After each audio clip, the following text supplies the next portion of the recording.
comment ça va se passer? Je vais te poser un certain nombre de questions parce que j'ai besoin de comprendre comment tu t'es structuré par rapport à ton histoire et par rapport au transgénérationnel, enfin à l'héritage que ta famille t'a légué dans le transgénérationnel. Donc toutes ces questions sont là pour aller chercher cette structure, voir comment elle s'est mise en place et qu'est-ce qui fait qu'aujourd'hui que cette structure n'est plus valide dans le sens où elle ne te permet pas d'être totalement qui tu es. C'est plus le mental qui va être aux commandes, on va ramener la conscience dans le cœur, là où est la flamme, pour que le poste de commande soit dans le cœur et que ce soit le cœur qui décide et le mental qui exécute. On s'identifie à notre structure et non pas à notre nature.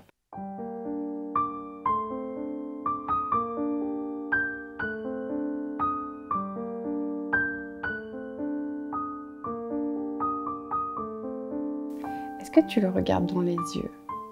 Mon père? Ouais. Bah là, ça fait 6 Ouais, 7 ans. est-ce que tu le regardais dans les yeux? Non, pas longtemps. Hein. Ouais. Je pouvais pas maintenir son regard. Non. Est-ce qu'il avait de l'autorité?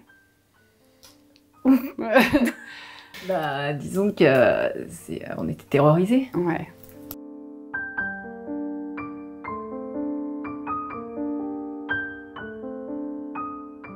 Est-ce que je le ressentais enfant? J'en sais rien. Mais ça s'est ressenti plus tard quand je suis devenue adulte. Tu t'es sentie vampirisée Ouais. par elle? Ouais. En fait, à chaque fois que j'étais à son contact, c'est allé crescendo, en fait, je souffrais. Ouais.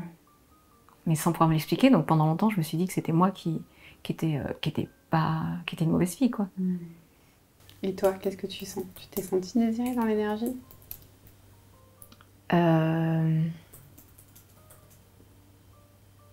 Je me suis pas sentie acceptée telle que je suis. Alors, elle désirait quelque chose, oui, mais pas moi. Et en fait, j'ai eu du mal, parce que j'ai bossé ça avec un psy, et j'ai eu pareil, j'avais du mal à donner des éléments, parce que il n'y avait pas de maltraite, elle m'a pas frappée. Mais énergétiquement, j'ai une souffrance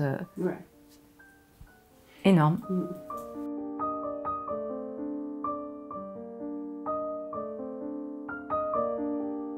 Qu'est-ce qui t'attire chez l'homme? Qu'est-ce que tu recherches? Waouh, bah alors aujourd'hui, je suis perdue. Hein. Ouais. Mais je pense qu'à ce moment-là, si tu veux, le travail que j'ai fait avec le psy, ça m'a énormément aidée. Inconsciemment, je cherchais surtout un homme qui pouvait pas m'aimer.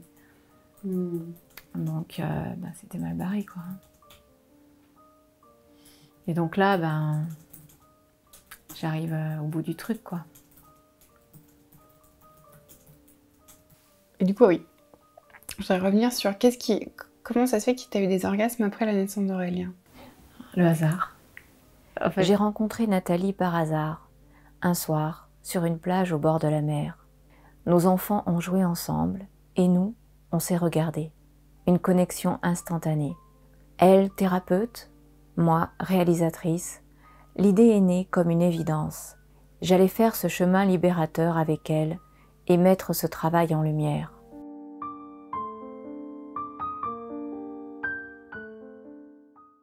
Je vais te faire la restitution de ce que je comprends au niveau du transgénérationnel. Tu es en soutien de tes deux grands-parents maternels. Et pourquoi tu es en soutien d'eux? Parce que tu les soutiens dans le décès de leur fils. Et en fait, parce que tu es gisante de cet enfant disparu. C'est-à-dire qu'inconsciemment, tu vis un remplacement de lui. Ouais. Donc tu es bloqué. Et ce qui est bizarre, c'est que ce que je sens, c'est que c'est aussi ça qui fait que tu es connecté. Il est mort quand ta mère était enceinte de toi, donc là, typiquement dans l'énergie, paf, ça s'inscrit dans ton énergie, cette mort. Et donc tu dois porter cette mort sur toi. Et comme en plus, tu es en correspondance de date avec tes deux grands-parents, t'arrives, ils décèdent, bim, toi, tu es en soutien d'eux, tu nais tu nais sur leur date de naissance. Donc là, c'est radical, quoi. Donc ça veut dire quoi? Que tu as l'interdiction de vivre pour toi-même. Tu as l'interdiction d'être là, en fait, en gros.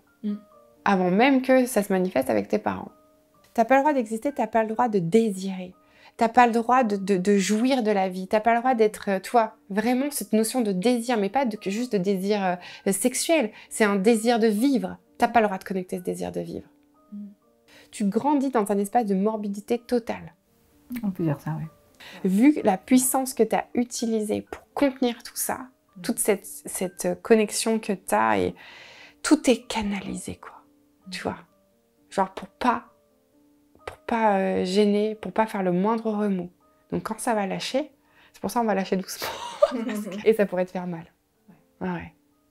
Donc vraiment la douceur, et puis ramener de la souplesse, et de l'amour, et de la lumière, mais doucement. Voilà, pour que ça s'ouvre en fait, que ça s'épanouisse.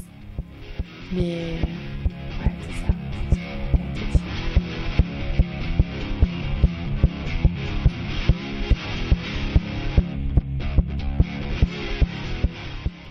On va parler du cadre dans lequel on va évoluer toutes les deux et au sein duquel on va devoir se référer pour travailler. Et ensuite, on va parler un peu des émotions et beaucoup de la symbolique. Pourquoi on parle d'intelligence émotionnelle? Parce que tu vas voir à partir de la semaine prochaine, je vais beaucoup te poser la question de qu'est-ce que tu ressens par rapport à ce que je suis en train de te dire. Et évidemment, au début, c'est pas facile parce qu'on n'a pas appris à nommer nos émotions et qu'on va identifier peut-être 2-3 émotions qui reviennent régulièrement, toi, tristesse, colère. À chaque fois qu'on prend une décision, il y a un objectif derrière. Et en fait, l'émotion vient juste nous dire si tu es en train d'atteindre ton objectif ou si tu es en train de t'en éloigner. Donc, comprendre que les émotions nous guident, que ce sont des messagers qui viennent nous dire, c'est un peu aussi en lien avec l'intuition. En fait. Pour moi, il n'y a pas d'intuition sans intelligence émotionnelle. Si je ne suis pas à l'écoute de mes émotions, ça va être compliqué d'être guidée par mon intuition.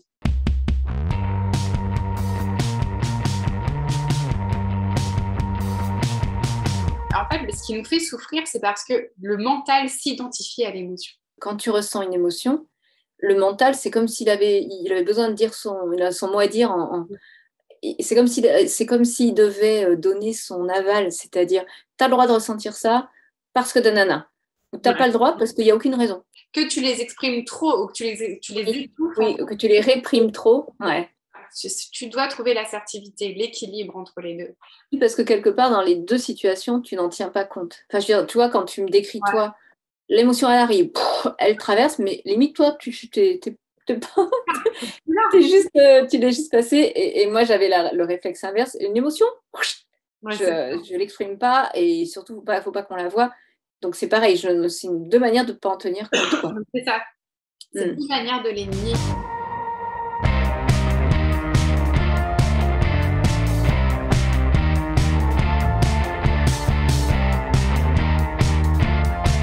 Maintenant, on va commencer l'enseignement sur la symbolique. Bon, tu vas voir, je ne sais pas pourquoi, à chaque fois, ça fait ça à tout le monde. Donc peut-être à toi, ça ne va pas te le faire, mais à un moment donné, tu vas avoir envie de dormir. Ça fait bouger énormément de choses à l'intérieur du mental. Donc, il résiste. Quand tu as envie de bailler et que c'est que tu rééquilibres ton énergie parce que ton mental, en fait, il veut squeezer l'info, quoi. La symbolique, en fait, c'est quoi? On pourrait dire que c'est la même fin. C'est une part de l'inconscient. L'inconscient, il a besoin de symboles. Donc cet inconscient-là, cette symbolique, elle est dans l'inconscient. Nous, on est prisonniers des symboles, mais on ne le sait pas. C'est ça qui est compliqué, en fait. Ouais. Dans la guérison, dans le déconditionnement. C'est qu'on est prisonnier de quelque chose qui est inconscient. Donc tu fais comment pour... tu vois, tu te dis, ok, super, mais si c'est inconscient, je fais comment pour m'en libérer? L'objectif de la cérémonie, c'est de mettre en conscience cette symbolique inconsciente.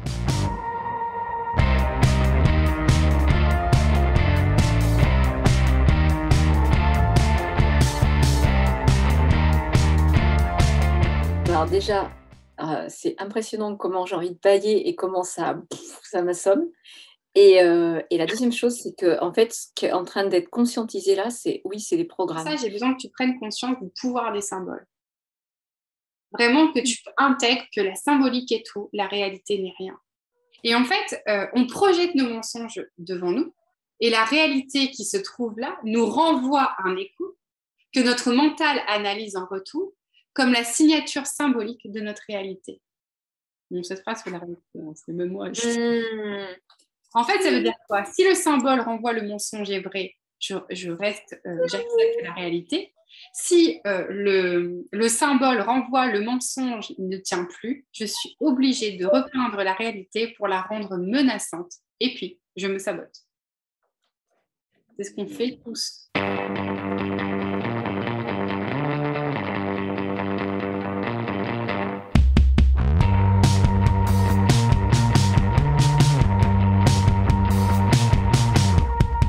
Nos émotions sont l'expression la plus pure de nos besoins les plus profonds devant être décodés et transmutés. Ça, cette phrase résume l'intelligence émotionnelle. Ouais. C'est puissant. Donc les deux propriétés des émotions, c'est quoi? Elles nous relient à notre plus profonde vérité. C'est quand même dommage de ne pas écouter ces émotions.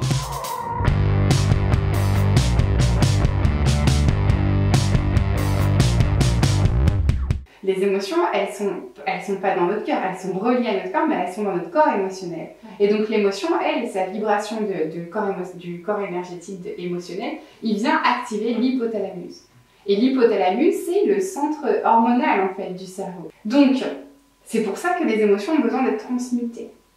Parce que le corps a besoin de transmuter l'hormone. Sinon, le corps continue à produire, il continue d'envoyer le message, continue à produire l'hormone, et du coup, ça s'acidifie. Les gens qui vont pas bien quand l'énergie basse, c'est parce que leur taux d'acide dans le corps est élevé à cause du fait qu'ils produisent trop par exemple, de cortisol. Et donc, ils sont en stress. Pourquoi ils sont en stress? Parce qu'ils n'écoutent pas leur intelligence émotionnelle. Donc, si on n'est pas dans notre corps, si on n'est que dans notre corps mental, on n'entend pas les émotions. Donc, on doit être dans notre corps physique pour pouvoir percevoir les différents corps énergétiques.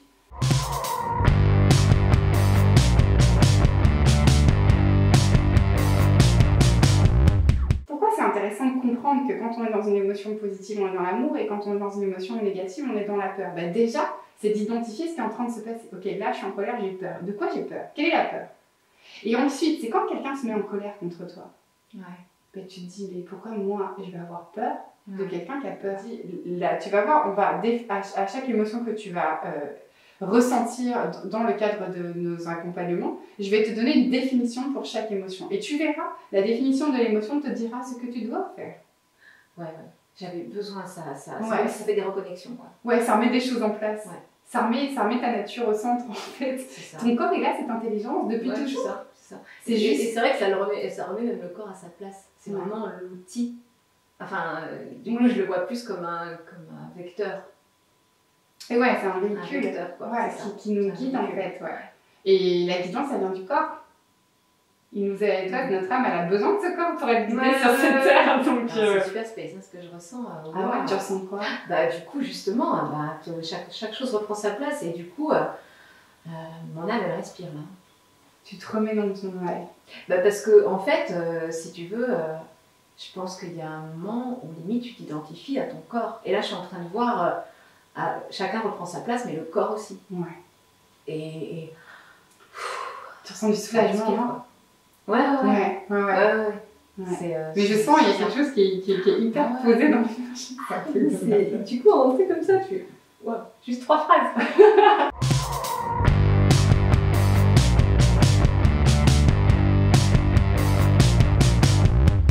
Donc là, je clôture sur l'intelligence émotionnelle. Là, on va parler de la cérémonie, de tes chapitres, de comment on les construit.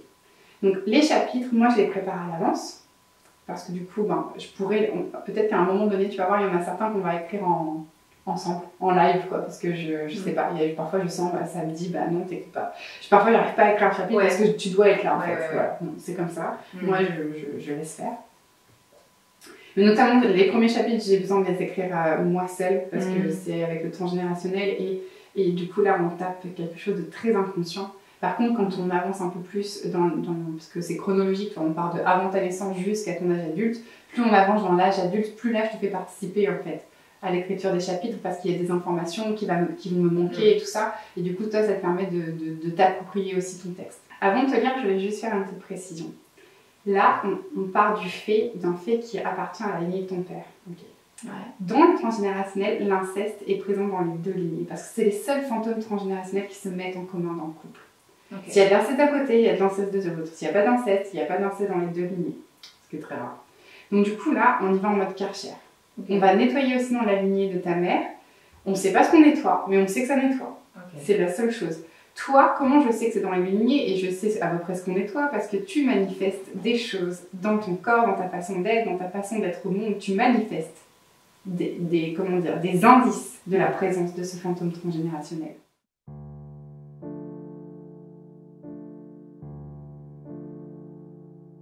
La première chose dont je veux parler, c'est que je sens que mon père a subi des abus lorsqu'il était enfant. Je comprends aujourd'hui que l'inconscient collectif du clan, de mes lignées, était porteur d'une énergie incestuelle qui s'est transmise de génération en génération. L'injonction de silence au sein du clan était si forte que rien de cet ordre n'a jamais été nommé. Mais cette énergie se manifestait au travers du fait que la sexualité était prohibée et que c'était une chose dont il ne fallait pas parler. C'est que tout ce que je vais écrire dans la restitution, tu vas reprendre ce que j'ai écrit et à partir de ça, tu vas créer des phrases qui commencent par « je me libère ». Par exemple, « je me libère de l'obligation de rester disponible pour le clan ». Moi, je l'aurais écrit dans le chapitre, ça. Être une femme était un tabou, et il m'était donc interdit d'en être une et de le manifester. Au lieu de cela, je devais m'excuser d'être qui j'étais, et je devais être un objet. J'étais donc porteuse, à mon insu, de ces énergies qui m'obligeaient à vivre dans un paradoxe, car une partie de moi devait rejouer le drame quand l'autre partie devait s'en protéger. Pour réparer, j'ai choisi des hommes menaçants qui ne me respectaient pas, et pour me protéger, je me suis coupée de ma sexualité sacrée et de ma capacité à en jouir. En faisant cela, je me coupais de ma puissance de femme pour répondre inconsciemment à l'injonction patriarcale du clan et pour me protéger de l'abus. Là, en fait, non, parce que ça... comment dire? Ça bloque. Qu'est-ce qui se passe? Je pense qu'il y a une part de moi où je veux plus me laisser impacter. Ouais. Donc, tu vois, voilà, j'ai pas envie de me laisser submerger parce que, voilà. Par contre, je suis OK pour faire le travail avec toi et aller regarder, quoi. Ouais, c'est ça. Et aller regarder. Ouais. C'est ça. Mais là, il y a besoin de quelqu'un pour tenir la main. Bah oui, c'est sûr. C'est clair. Hein, là c'est... Bon, déjà, tu vas voir dans la façon dont on écrit les choses, c'est très doux. Et en fait, les prises de conscience, tu vas comprendre que tu te libères à chaque fois. Donc, on renomme les choses, mais pour les évacuer direct. Ouais, c'est ça. On n'est pas là pour t'enfoncer et t'amener dans les abysses. Quoi. Donc là, ça te plombe un peu parce que ça te remet dans cette énergie. Mais on a besoin que ça te plombe un petit peu. Mais tu vas voir, quand on va commencer à écrire les chapitres, ça va commencer à se libérer. J'en ai conservé une tendance à me réfugier dans mon monde, à ne pas m'exprimer, à me mettre à distance des autres, à me considérer comme un objet, à ne pas vivre pleinement ma puissance sexuelle de femme et une difficulté à me laisser aller à la sensualité du corps. C'est pourquoi je rends à l'inconscient collectif du clan la mission d'être porteuse de cette énergie incestuelle et ce faisant, je remets tous mes ancêtres dans la lumière. Je libère mes 4 enfants, Aurélien, Sacha, Mila et Charlie, de cette injonction de silence et de cette énergie d'inceste. Et ce faisant, je crée à partir de moi une nouvelle lignée. La deuxième chose dont je veux parler, c'est que je suis née le même jour que mon grand-père et ma grand-mère.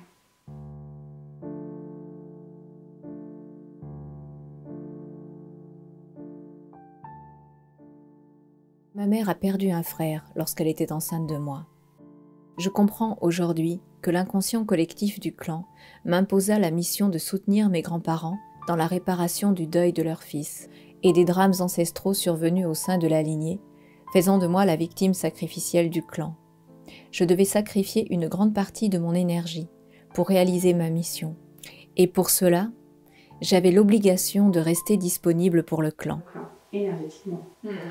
J'avais la sensation d'être figée, bloquée par quelque chose qui me pesait énormément. À cela s'ajoutait le fait que j'ai été désignée pour vivre en remplacement de mon oncle. Cela a eu pour conséquence de développer en moi la sensation de ne pas vivre totalement ma vie, comme si un voile planait au-dessus de moi et m'empêchait de m'ouvrir au monde et à ma puissance. Cela m'interdisait de m'expanser, de prendre ma place, de connecter ma légèreté, ma souplesse d'esprit, ma force et mon plein potentiel. J'étais prisonnière d'un espace énergétique qui n'était pas le mien, au sein duquel je devais m'oblitérer. J'en ai conservé une tendance à m'effacer, à me saboter, à m'annuler, à donner du pouvoir aux autres. J'étais dans l'obligation de sous-vivre pour survivre. Et donc, il y a une partie de ton énergie qui est aspirée, en fait, pour soutenir, en fait. Toi, t'es content alors qu'ils sont plus là. Donc, en fait, et pourquoi ils sont bloqués? Parce qu'ils sont bloqués par la mort de leur fils, toi. Ils sont tous les trois bloqués, en fait. Ouais. Donc là, toi, en te libérant, tu... Ouais, je vais les faire partir.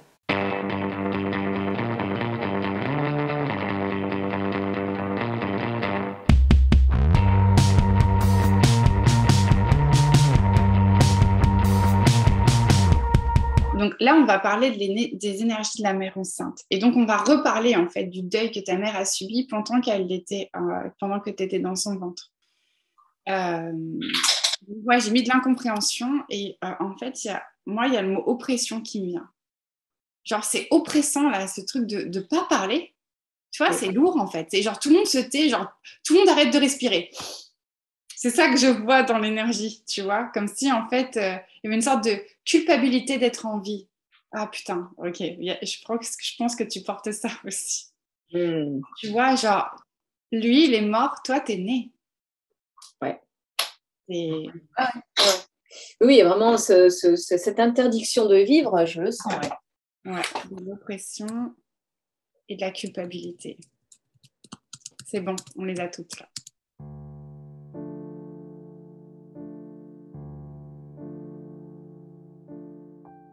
La troisième chose dont je veux te parler, maman, c'est que tu as subi le choc de la mort de ton frère lorsque j'étais dans ton ventre. Je comprends aujourd'hui que le traumatisme que ma mère a vécu et la tristesse qu'elle a ressentie en raison de la perte de son frère durant ma gestation se sont engrammés en moi.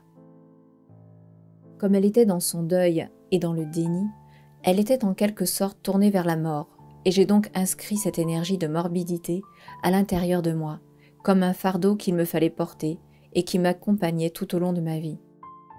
J'ai d'ailleurs déclenché des crises pulmonaires et des bronchites à répétition, pour tenter de me libérer ainsi de cette tristesse abyssale que je devais porter.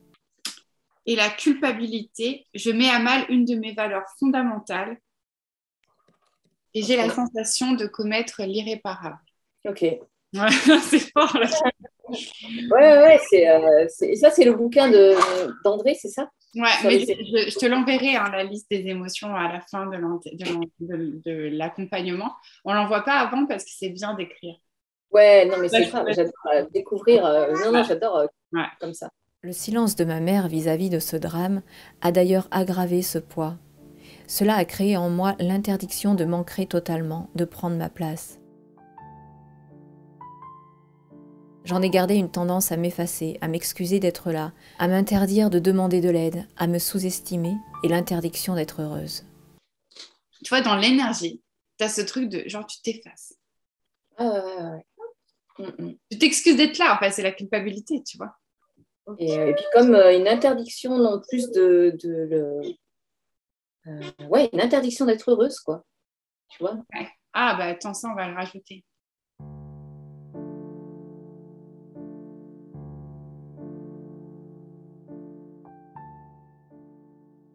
La quatrième chose dont je veux parler, papa, c'est que tu m'as terrorisée avec tes hurlements quotidiens. Je comprends aujourd'hui que mon père était dépourvu de cette flamme qui fait qu'un homme est un homme.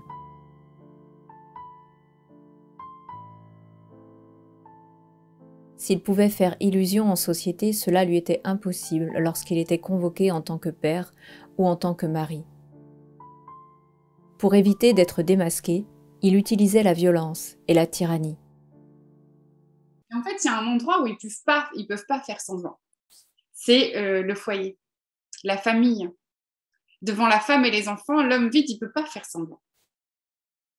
Il lui est impossible de trouver un arrangement à cet endroit-là, parce qu'il est convoqué. Il est convoqué dans son rôle de père. Il doit apporter la sécurité au clan, tu vois. Et en fait, il utilise deux stratégies pour éviter d'être démasqué. La violence ou la fuite. Pour conserver l'illusion de la sécurité, je me suis fait croire que je ne la méritais pas. Puis pour créer de l'espoir, j'ai cherché à quelles conditions l'obtenir, créant ainsi la sécurité conditionnelle. C'est-à-dire qu'on est dans un espoir perverti. Car l'espoir n'est plus positionné en tant que moyen, mais en tant qu'objectif. L'objectif étant d'obtenir la sécurité du père. Or, c'est un espoir puisqu'il ne pourra jamais l'obtenir vu que le père est vide. Et en fait, cette perversion nous empêche de connecter notre sécurité intérieure. Parce que tant qu'on a l'espoir de pouvoir l'obtenir de l'extérieur, que ce soit dans un premier temps de notre père ou après par la suite des hommes avec qui on va vivre, on est dans la perversion. J'essaie de ne pas faire de vagues, d'être la petite parfaite, de correspondre à l'image de ce qu'il attendait de moi. En faisant cela, je ne me rendais pas compte que je devenais une mendiante de la sécurité. Je comprends aussi que j'ai circonscrit ce manque de sécurité dans mon rapport aux hommes et au sein du couple, créant ainsi les symboles au sein desquels je pouvais rendre vrai le mensonge que je méritais de vivre en insécurité. Je n'ai donc eu de cesse de rencontrer des hommes qui prenaient du pouvoir sur moi et m'obligeaient à me soumettre, à me conformer à ce qu'ils attendaient de moi. Je sens que du coup, il y a encore des trucs, toi, par rapport au père incestuel, je veux dire. Il y a encore des choses qui t'empêchent de connecter, c'est d'être totalement dans ton bassin, en sécurité à l'intérieur de ce bassin. Oui, il y a encore des choses sales. C'est ça, il y a encore des choses sales qui t'empêchent. Mais franchement, là, je sens, tu vois, ça s'ouvre, ça s'ancre, ça s'assoit, quoi. T'es une femme extrêmement puissante. Mais tant que cette base-là, elle n'est pas complètement solidifiée, du coup, voilà, tu te laisses. C'est vraiment ça, hein, la sécurité des femmes, c'est le bassin.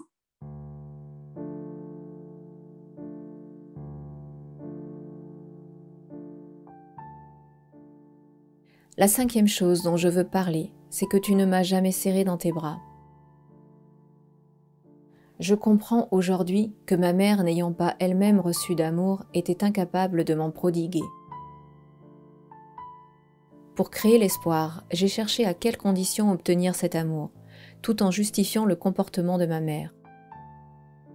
À partir de cet instant, j'ai inscrit en moi que je ne pourrais obtenir de l'amour que si je correspondais à ce qu'on attendait de moi. Je comprends par conséquent que ma mère était toxique pour moi. J'étais coupée en deux, car une partie de moi voulait l'amour de cette mère et l'autre voulait la fuir.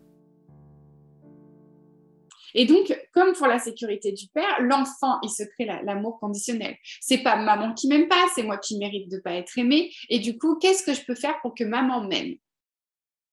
Et là, on crée l'amour conditionnel. La mère toxique, c'est la combinaison de la mère sans amour. Et du coup, du fait que, comme si, en fait, il y a une partie de la mère qui veut la mort de l'enfant. Donc, il y a un lien toxique qui se crée. C'est-à-dire que la mère, en fait, elle n'arrive pas à connecter avec son bébé. Et en plus, des moments, elle voudrait que son bébé disparaisse. Parce qu'elle n'arrive pas à assumer le fait de ne pas se connecter avec lui. Donc ça, ta mère, elle a ça en elle.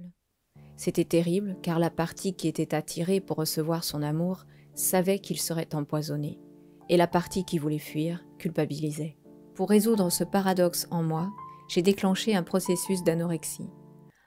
Et donc, le paradoxe ultime que tu crées à l'intérieur de toi pour pouvoir survivre face à cette toxicité, à cette envie de mort de la mère que tu ressens toi, c'est la condition pour que maman m'aime, c'est que je meure.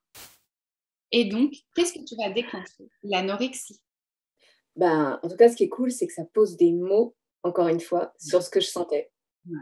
Enfin, je comprends qu'en me dévalorisant, ma mère me contraignait à me dévaloriser moi-même, me faisant croire que je ne possédais comme valeur que ce qu'elle m'attribuait. Pour faire tenir ce mensonge en moi, je me suis appuyée sur sa force, ce qui me permettait de la prendre comme modèle. Cela me permettait aussi de refouler le fait que je prenais pour modèle quelqu'un qui me dévalorisait. Quand je voyais ton mental qui résistait en disant non, mais j'ai pas envie d'aller regarder là, c'est bon, j'ai réglé, j'ai coupé. Moi, j'étais là en mode non, tu vois, genre, t'es prisonnière de ça. Si t'étais dans ta puissance, tu dirais la colère, la frustration, la déception. Toi, moi, j'aurais envie d'exploser, la révolte. Putain, mais pourquoi t'avais envie de me tuer? Tu m'as mise au monde, bordel de merde. Tu vois. Là, j'exprime tout ce qui est coincé à l'intérieur de toi.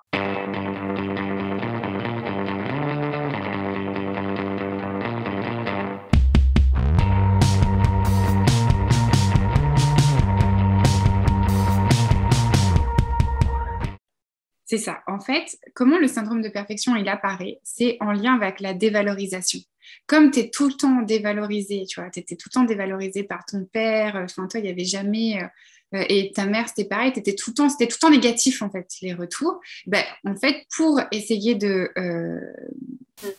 contrer cette dévalorisation, tu développes un syndrome de perfection.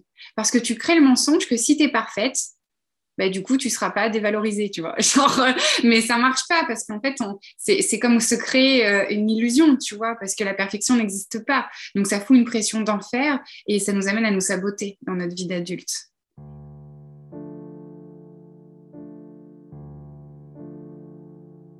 La 6e chose dont je veux parler, papa, c'est que tu venais dans ma chambre à chaque fois que je jouais du piano, raison pour laquelle j'ai arrêté. Je te reproche de m'avoir privé de ce moyen d'expression et d'avoir hurlé comme un fou lorsque maman a essayé de t'expliquer la raison de mon abandon.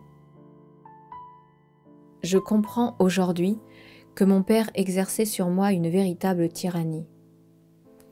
Pour conserver l'illusion de sa sécurité, je me suis privée de ma propre subjectivité. Par conséquent, je devais sacrifier ma personnalité, donc me sacrifier, pour garder l'espoir qu'il pourrait m'aimer, pour ne pas risquer de le perdre. Parce que j'avais fait des photos d'identité, je sais pas, je devais avoir, tu vois, genre 14 ans, 15 ans, j'en sais rien. Et j'ai une image, je vois mon père qui prend les photos, qui fait « c'est bon, c'est bien ». Mais dans le sens « c'est bon, c'est bien, tu corresponds, ta beauté elle est acceptable ». Quoi. Mais Ouais, vraiment, j'ai capté le truc et tu vois, c'est resté, ça m'a marqué. Parce que c'est comme si, en fait, je me suis dit « ouf, j'ai de la chance ». Quoi. Oui, oh, il valide. Il me valide. Il valide et ouais, heureusement que tu vois, c'est un exemple, mais pour voir la pression, quoi. Et aujourd'hui, qu'est-ce que je ressens par rapport à ça? Ben, je trouve ça écœurant, donc du dégoût. Du dégoût, ouais. Du dégoût, de l'incompréhension, parce que je trouve ça tellement con. Je comprends aussi que mon père était pétri de la peur de perdre le contrôle. Pour le conserver, en plus d'utiliser la tyrannie et la violence, il cherchait à contrôler ma vie, car selon lui c'était la bonne manière de faire pour que je puisse grandir correctement. J'ai donc dû me construire le mensonge que je n'avais aucun espace vital sécuritaire pour moi, que je devais accepter en permanence d'être envahie et que je ne méritais aucune déférence. J'en ai conservé une tendance à me laisser envahir tout en détestant cela, à éprouver des difficultés à m'imposer et une tendance à chercher la validation d'autrui. Comme le Père ne nous a pas projetés et que tu n'as pas été autorisé par lui à explorer le monde, tu vas rencontrer des difficultés à oser. L'audace va être quelque chose de difficile parce qu'il n'y a pas cette sécurité. Pour pouvoir oser, il faut se sentir en sécurité à l'intérieur de soi. Et quand on n'a pas été autorisé, c'est comme si on avait été interdit. Donc, il t'est interdit d'oser. Et c'est ça qu'on déclipse dans le mental. C'est qu'on ouvre la possibilité à la personne de connecter son audace. Et c'est quelque chose qui va être mis en évidence et que tu vas expérimenter dans la deuxième partie.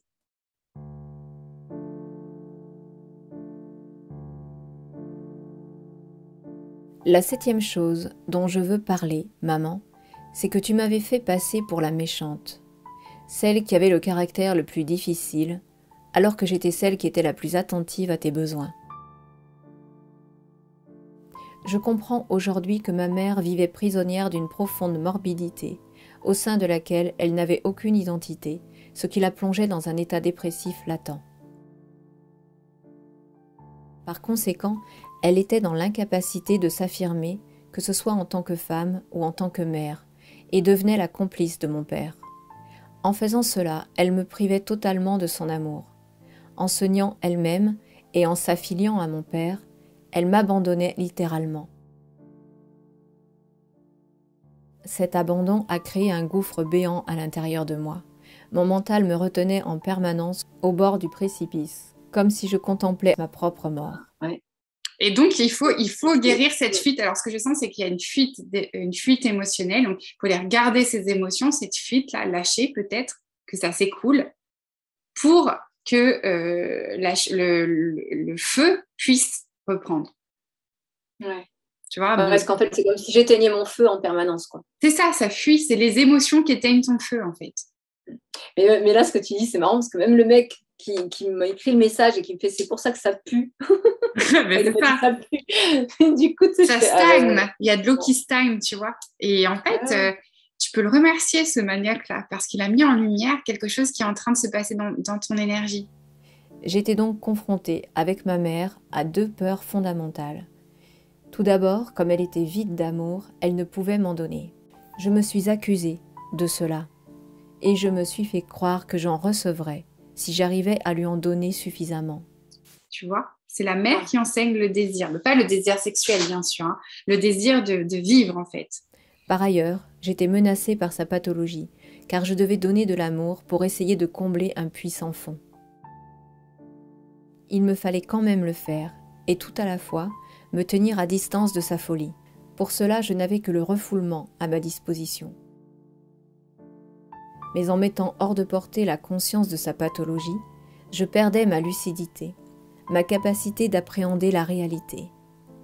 Cela créait en moi un malaise profond, car dans le même temps, la situation faisait peser sur moi la peur de l'abandon et la terreur de la folie. Zéro. Le fait que du coup, on ne t'a pas enseigné ce désir de vivre, ce désir de connecter ses talents. Il y a comme une partie de toi qui n'a pas le droit, en fait. Parce que ta mère n'a jamais eu ce regard-là sur toi.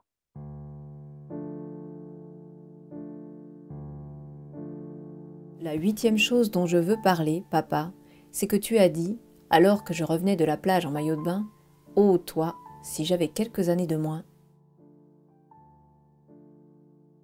Je comprends aujourd'hui qu'au cours de mon enfance et de mon adolescence, j'ai senti un amour contre nature de la part de mon père, car il me voyait plus comme une femme que comme sa fille.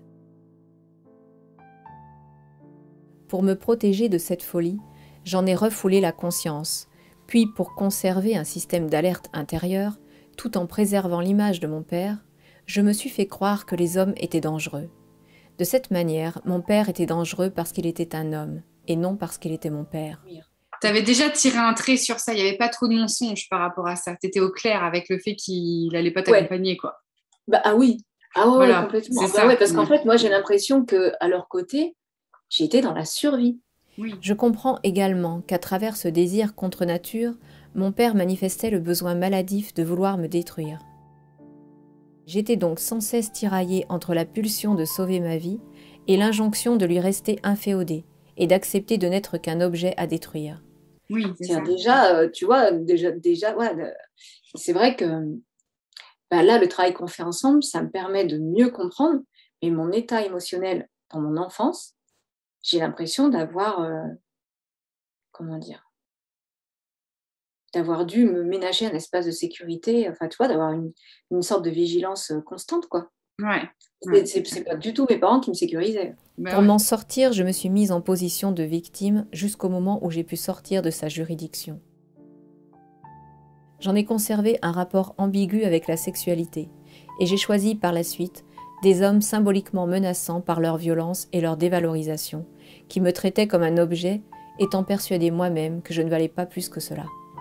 Mais par exemple, c'est que tu en as conservé une grande exigence envers toi-même. Tu t'autorises pas toi-même. L'exigence, c'est comme une manière de s'interdire, en fait. Toi, tu te mets à une barre tellement élevée que du coup, tu passes pas à l'action parce que tu es trop exigeante. La peur de perdre le contrôle aussi. Tu t'autorises pas parfois à faire des choses par peur de pas pouvoir contrôler. Et est-ce que tu arrives à identifier autre chose ou... Oui, oui. Bah, en fait, là, du coup, ça précise parce que ce que j'ai ressenti, ça m'a beaucoup bloqué dans mes relations amoureuses. Ah, ok. Et, Bah ouais, parce que du coup, c'est un endroit où comment dire, c'était hyper confrontant parce que bah, c'est là où tu es dans l'intimité. Donc c'est là où bah, c'est vachement plus compliqué de se cacher. Ouais. C'est vachement plus compliqué. Tout est plus exacerbé, quoi, Mm. dans la relation intime.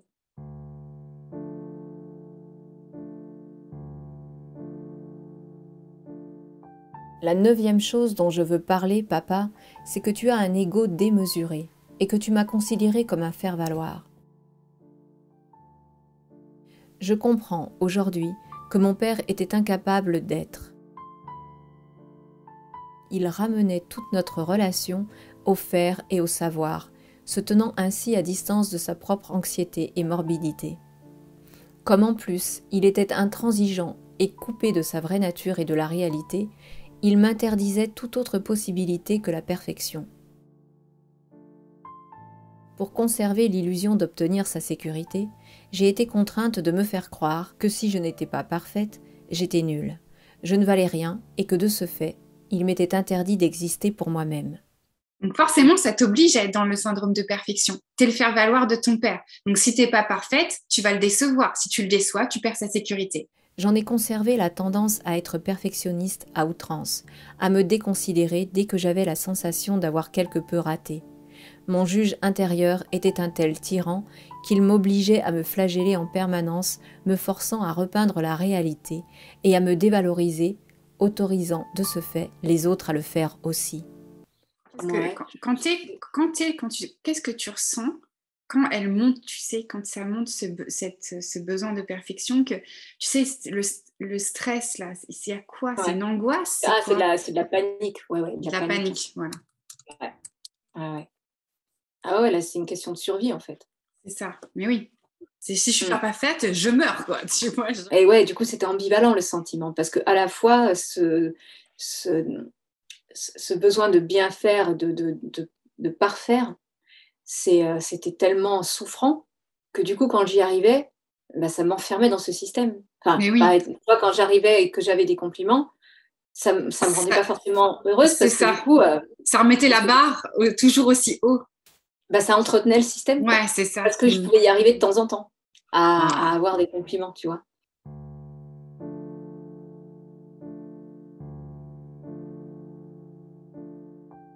La 10e chose dont je veux parler, Stéphane, c'est que tu étais jaloux parce que j'étais une bonne élève, alors que toi, tu n'y parvenais pas.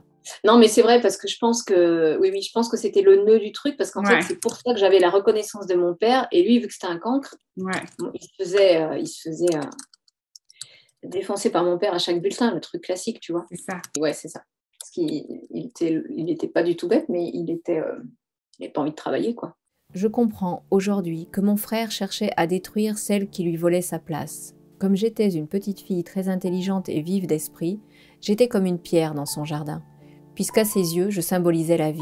Bon, après, c'est peut-être fort, tu sais, quand j'ai mis que tu avais de la rage quand il te... Ah si, parce que l'exemple que je te donnais, tu vois, quand je te disais, il y a une fois où je me suis dit, parce qu'il avait vraiment poussé loin, et où je me suis dit, mais je vais le haïr toute ma vie, c'est pas possible, quoi. Ouais. Et c'est ça qui m'avait, c'est marrant, c'est un souvenir qui me reste, quoi, parce que ça me posait problème, en fait. Tu vois, parce que, en fait, voilà, ce que ma mère, quand je disais, ma mère, elle laissait faire, et puis le discours qu'elle avait, c'était c'est normal, c'est l'âge, et ça passera. Donc, en fait, moi, j'avais enregistré ça, mais je me disais, non, mais là, c'est pas possible, ça va pas. C'est ça. Ça va passer l'adolescence, quoi. Je vais le haïr toute ma vie, c'est obligé. Et là, ce qui est intéressant, c'est que tu vois que les parents, ils lâchent. Enfin, ta mère, elle laisse faire. D'ailleurs, je pourrais peut-être juste... Parce que ton père, il n'était pas là. Mon père, il était vachement absent, ouais. Ouais, donc peut-être que... Bon, en même temps, c'est les deux. Lui, il était absent, donc il est aussi fautif. Et ta mère, elle laisse faire parce que c'est une manière pour elle de renforcer, en fait, ce truc de genre, tiens, bim, tu vas t'en prendre plein la tronche, bim. Tu vois, c'est genre, wow, punaise. Okay. Ouais, complètement. Puis c'est vrai que toi, quand t'es petite fille, mais pas une seconde, t'imagines ça, quoi. Tu dis, ma mère, elle est là, elle me protège, quoi. Ce qu'elle me dit, c'est un... Ouais. Voilà.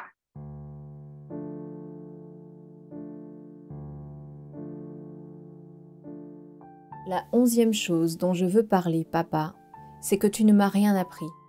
Je comprends aujourd'hui que si j'ai pu bénéficier de l'autorité de mon père en termes de limitation, je n'en ai absolument pas bénéficié en termes d'autorisation. Bien au contraire, mon père, de par son exigence, sa tyrannie et sa dévalorisation, me contraignait à vivre bloqué dans une boîte restreinte et totalement insécurisante. C'est marrant, je te le dis comme ça sort. Ça me gêne pas trop qu'il n'ait pas pu m'aider, mais par contre qu'il ait cherché à me détruire. Tu vois ce que je veux dire? Moi, c'est déjà c'est l'état. Et en fait, c'est un peu ce que je ressens aujourd'hui. Toi, le fait de m'être extirpé, de m'être coupé, je vous demande rien, mais laissez-moi en paix. J'ai donc dû me débrouiller seule pour explorer la vie et faire mes propres expériences. Par ailleurs, chaque fois qu'il m'a fallu oser, j'ai dû lutter contre moi-même. J'en ai conservé une grande exigence envers moi, la peur de perdre le contrôle et un blocage dans mes relations amoureuses que je vivais comme des épreuves. Voilà, ça, ces chapitres-là, on les retrouve chez chaque personne. C'est là où on commence vraiment à monter, à faire monter l'énergie à partir du plexus solaire pour monter dans le cœur, la gorge et vraiment, l'empowerment de la personne. Là, on a déblayé, tu vois, on a fait un gros travail de déblaiement. Là, j'ai toujours quand on arrive dans ces chapitres-là, c'est genre ce qui va alimenter le feu de la fusée, quoi. C'est ça qui va créer l'empowerment de la personne, de se libérer de ces chapitres-là. Parce que là, on rentre dans l'aspect un peu plus, on sort de l'enfance. On commence à aller dans l'adolescence et la construction de l'adulte. Toi, là, on a beaucoup travaillé sur la petite fille. Là, on commence à aller on se rapproche de l'adolescence, de la puberté, tout ça. Donc, forcément, on va aller venir toucher le feu, le feu intérieur.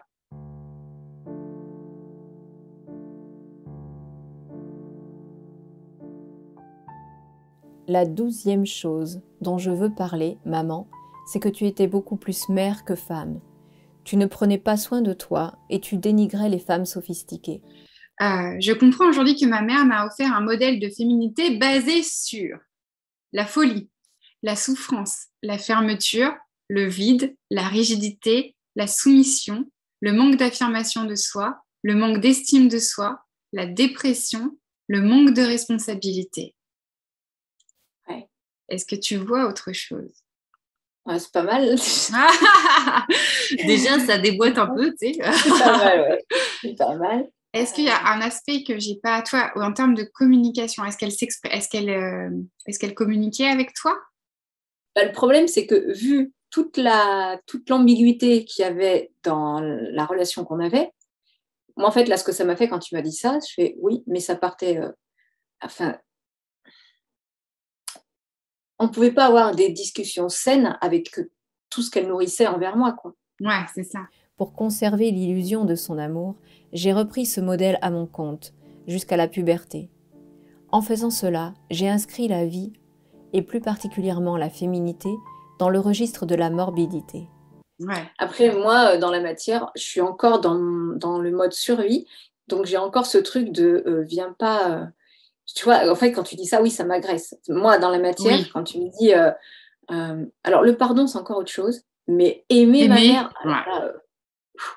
Là, dans la matière, c'est juste pas possible. Enfin, tu vois, il y a vraiment le truc... puis surtout, tu m'obliges. Alors là, non, c'est encore moins entendable. Et qu'est-ce que ça me fait après, du coup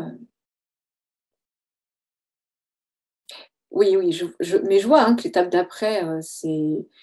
Parce qu'en fait, là, j'ai vraiment besoin de la distance que j'ai déjà mis en place. Et le travail qu'on fait, ça permet de regarder encore plus clairement pourquoi je dois maintenir cette distance. Tu vois, parce que je pense que ce que j'ai fait, comme tu disais, fuir mais rester prisonnier, en fait, tu fuis mais sans vraiment comprendre. C'est ça. Juste t'as mal, tu fuis. Et là, le travail qu'on fait, ça permet de conscientiser les choses et c'est pas évident parce qu'il y a beaucoup de résistance en fait à regarder cette réalité. Ouais. Enfin, moi, j'ai l'impression d'être dans cette étape-là. Et du coup, pour moi, la suite, ça est logique parce qu'une fois que tu as vu tout ça, que tu comprends, ce qui s'est passé, effectivement, il n'y a pas, enfin, comment dire, ça devient presque...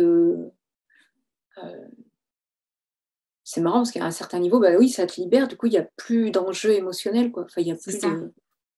Et du coup, c'est ça, s'il n'y a plus d'enjeu, en fait. Là, quand on dit aimer, c'est juste pour ramener, pour envoyer de l'amour, pour le pouvoir acquérir le pardon. Oui. Parce que l'amour, c'est lié le pardon, c'est lié à l'énergie de l'amour. Donc, du coup, c'est compliqué de, toi. Pardonner, c'est aussi s'aimer soi, tu vois, c'est ça. Donc, ouais. Bon, tu le verras. Ouais, moi, la nuance là qui me vient, c'est et ce qui, je pense, a pu me bloquer et a pu me faire réagir, et là me fait encore un peu réagir et m'énerve, c'est que quand on dit ça, moi je dis oui, ok, pour l'amour universel. comme j'aimerais n'importe qui. Oui, c'est ça, c'est exactement ça.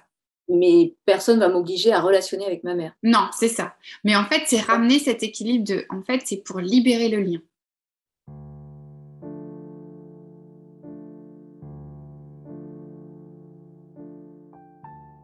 La 13e chose dont je veux parler, papa, maman, c'est que votre modèle de couple était basé sur une mère soumise et effacée, qui n'existe pas, et un père tyran tout-puissant. Qu'est-ce que tu ressens par rapport à ça? Je sais pas, ce qui ressort le plus fort, là, c'est du dégoût. Ouais, ça donne la gerbe. Ouais. Ouais, bah ça suffit, hein. Ouais. Je pense que on est pas mal, ouais. Parce que... Ouais, je pense que c'est la seule, je vois pas d'autres émotions non plus. J'arrive pas à ressentir d'autres choses. Non, mais c'est hyper clair, c'est ça. Ouais. Tu vois, là, j'ai pas de est-ce qu'on doit regarder dans l'énergie? Non, c'est du dégoût. Ma mère était totalement sous l'emprise de mon père et s'est oubliée dans la relation. Elle était dans le sacrifice et ne pouvait exister pour elle-même, tandis que mon père, lui, avait les pleins pouvoirs et incarnait parfaitement la domination patriarcale. Leur couple était basé sur la peur de l'autre, le manque de confiance, la dévalorisation, les reproches et la relation bourreau-victime. Qu'est-ce que tu as conservé de ce modèle de couple? Qu'est-ce que tu as rejoué, toi, dans ton couple? Alors, j'ai noté des choses quand même. L'obligation de me sacrifier, de m'effacer, de donner mon pouvoir à l'autre. Ouais. Est-ce que tu vois autre chose? En apparence, j'avais ma part d'engagement puisque je me suis mariée 2 fois, j'ai fait 4 enfants. N'empêche que le vrai engagement aussi, parce que je me suis inconsciemment évidemment, mais j'ai choisi des hommes de qui je pouvais me planquer facilement. Enfin, je sais pas comment dire. J'étais pas vraiment moi. Mais évidemment, c'était pas conscient, mais c'est avec le recul que j'ai vu ça en fait.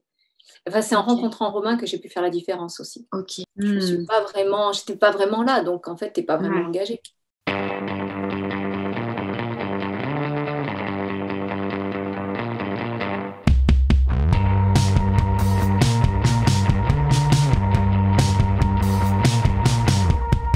Il y a quoi de plus puissant que la sexualité dans le monde? Rien.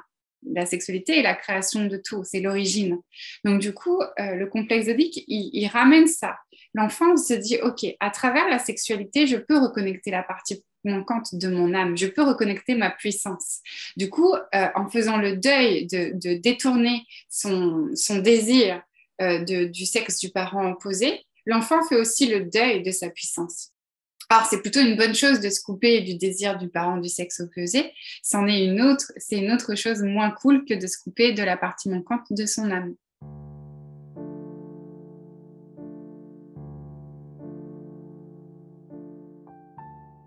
La 14e chose dont je veux parler, c'est que j'ai circonscrit ma connexion dans le monde artistique pour éviter de remettre en question les mensonges avec lesquels je m'étais structurée. C'est le seul endroit où je me sens libre, où je peux être pleinement moi. Tu vois, si tu as tes mensonges qui sont présents et qu'en plus ton intuition continue de transparaître, ben, tu souffres. Parce que tu vois tes mensonges et du coup, tu es là, putain, qu'est-ce que je fous là, quoi. Donc, en fait, il y a des personnes qui se coupent totalement de leur connexion et il y en a d'autres, elles transparaissent quand même, malgré le poids de la société de rationaliser, ce qui est ton cas. Tu avais conscience de tes mensonges, donc ça crée une souffrance en toi.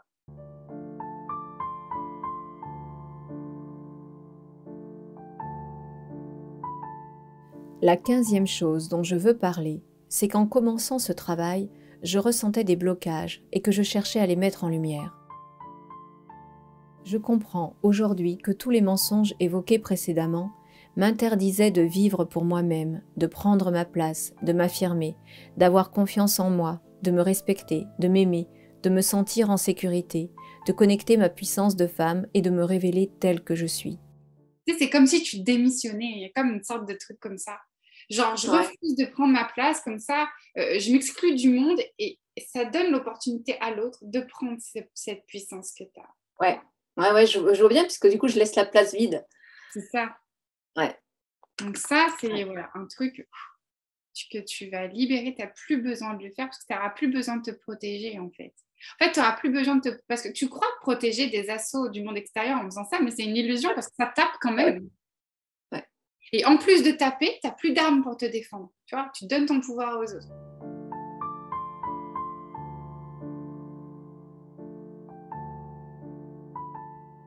J'avais la sensation d'être freinée par une force extérieure à moi qui m'empêchait de m'émanciper. J'ai créé une sorte de barrière entre le monde et moi. De cette manière, en m'excluant du monde, j'avais l'espoir de me préserver de recevoir ses assauts.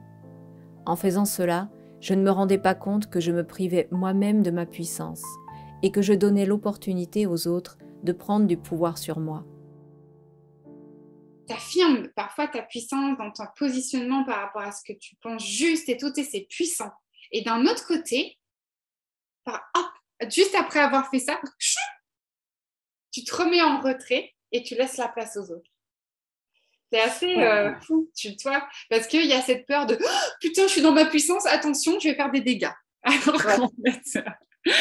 Alors qu'en fait, tu vas trouver l'assertivité et ça va se travailler dans la deuxième partie, avec ce que l'univers va t'envoyer comme expérience.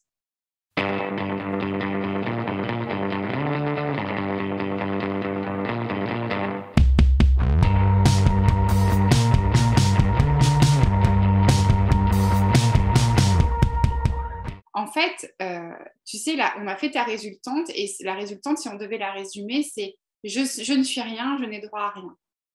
De l'autre côté, il y a la puberté qui arrive, qui dit je suis tout et j'ai droit à tout. Donc en fait, le mental, jusqu'à la puberté, il est dans sa zone de confort. Il ne sait pas ce qu'il va advenir à la puberté. Il n'est pas préparé à ça. Le mental ne connaît que ce dont il fait l'expérience. Du coup, c'est que quand il va connaître la puberté, il va devoir se confronter à une nouvelle problématique. C'est-à-dire l'opposé des mensonges. Donc d'un côté, je ne suis rien, je n'ai droit à rien. De l'autre, je suis tout, j'ai droit à tout. Donc là, il y a un paradoxe. Un nouveau paradoxe va se présenter à l'intérieur de l'être humain. Et ce paradoxe est nécessaire à la structuration de l'être humain. Mais encore une fois, monter en conscience sur ce processus permet de mieux l'accompagner et d'aider les personnes à régler ce paradoxe pour être dans une structure équilibrée, tu vois, parce que la plupart du temps, c'est à partir de la puberté, une fois qu'on a résolu notre puberté, qu'on commence à se saboter.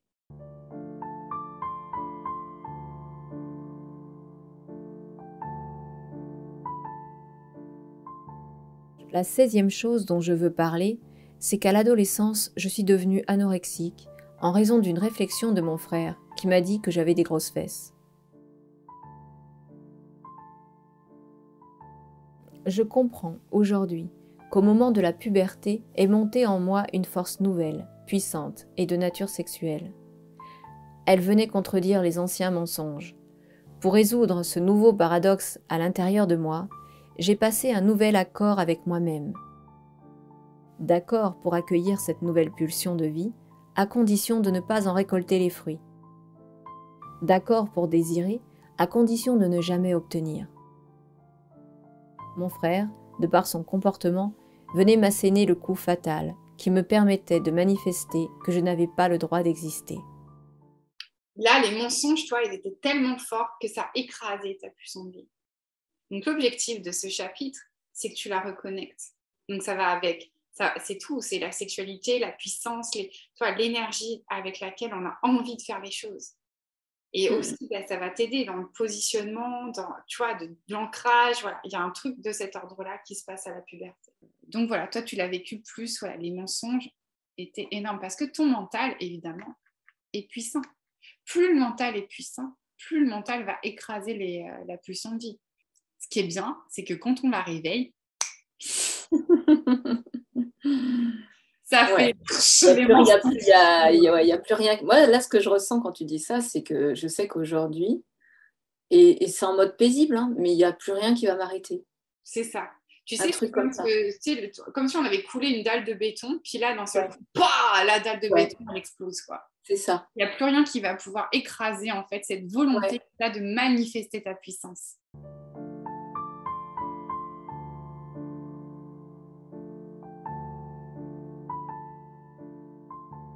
La 17e chose dont je veux parler, Romain, c'est que tu m'as emmené au bout de ce que je devais réparer avec les hommes. J'essayais de réparer ce que j'avais subi petite avec mon père. Dans un premier temps, je choisissais des hommes insécurisants et dominants. J'attendais par la suite qu'ils reconnaissent ce qu'ils étaient en train de faire pour qu'enfin ils m'offrent l'amour, le respect, la considération, la reconnaissance et l'attention qui me revenaient. S'ils l'avaient fait, j'aurais eu la croyance d'être autorisée et réparée. Je comprends aujourd'hui que la seule personne qui peut m'autoriser à connecter pleinement ma puissance et à l'exprimer, c'est moi-même. Donc, la collusion, qu'est-ce que c'est? C'est une entente tacite, non dite, secrète en fait, qui se joue entre les deux personnes dans le couple. En fait, la collusion, elle est à la fois, elle est le résultat de l'accord passé à la puberté.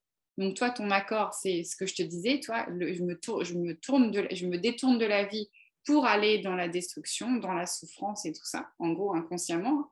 Et donc c'est l'accord qui va prendre le pas dans la vie de couple. Donc ça veut dire que dans ta vie de couple, tu vas venir manifester ça, cette volonté de destruction, tu vois, l'énergie que le fait que ton frère t'assène le dernier coup, dans ta relation de couple, à chaque fois, le mec va venir enfoncer une épine de plus dans ton cœur. En gros, c'est ça, c'est bim, bim. On appuie dessus. Et en même temps, on va venir rejouer ce qu'on a vécu, les traumatismes qu'on a vécu avec notre père. Pour qu'il y ait collusion, il faut qu'il y ait de l'amour. Sans amour, la collusion n'a pas lieu. Sortir de la collusion, c'est juste revenir à l'amour-être.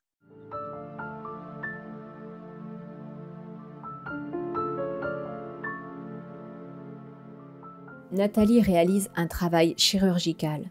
Elle va au cœur des blessures, les observe avec une extrême attention. C'est là que sa clairvoyance est précieuse. Elle écoute ce que j'exprime, mais aussi ce que lui communique ma vibration. Ce qui reste bloqué dans mon inconscient et que j'ai trop peur de regarder. On avance ensemble, pas à pas.